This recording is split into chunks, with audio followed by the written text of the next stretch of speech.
Good evening, everyone. I hope everyone had a great weekend.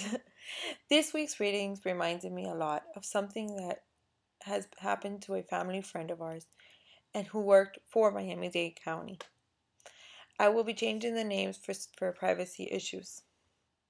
This young gentleman by the name of Kevin started working for Miami-Dade County as a clerk right after college. It was not a very lucrative position, but he was very grateful to have that job. But he was happy because it was a job that provided him job security and he thought it would provide him opportunities for growth.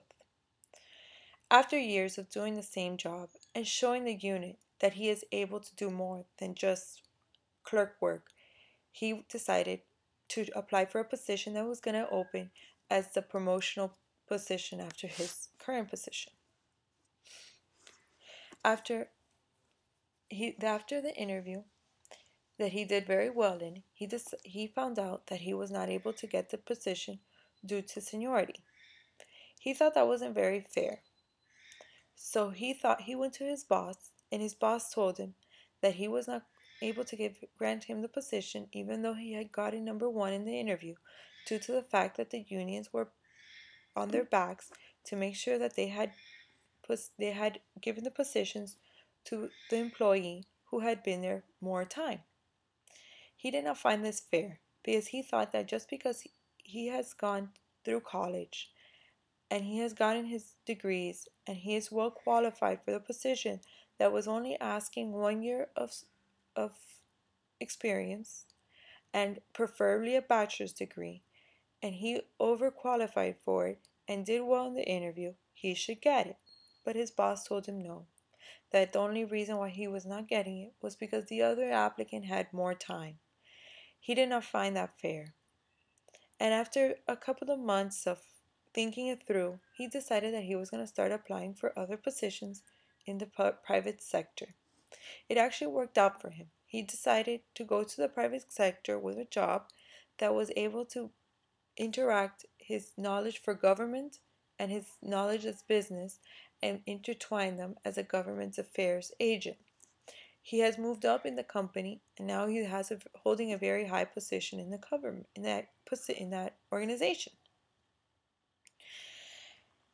We see this happening less in public organizations. People like Kevin, who are prepared for positions and have the drive to serve the public, are getting frustrated with how jobs are given and are finding ways to move to the private sector where they are appreciated more than in the public sector.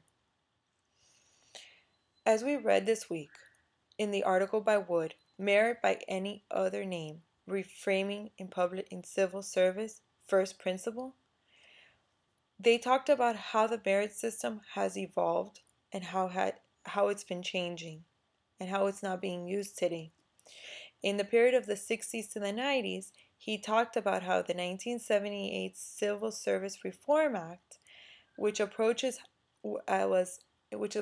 a one fits all, was deteriorating little by little, and individual agencies were getting more authority and they were creating unions, and those unions were creating merit replacements bargaining agreements, and which resulted in merit employment, and they were creating this system that wouldn't allow people like Kevin to move up in these organizations.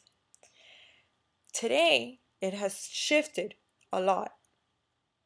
Today, we are starting to see government organizations to look at fair employment laws as they do in public and private sectors more, which would not allow the merit system to control who gets hired, but what are the position's qualifications and why is that person getting qualified and given that position.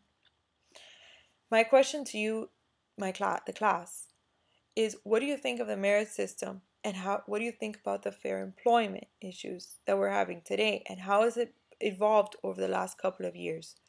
Can't wait to hear your opinions. Have a great week.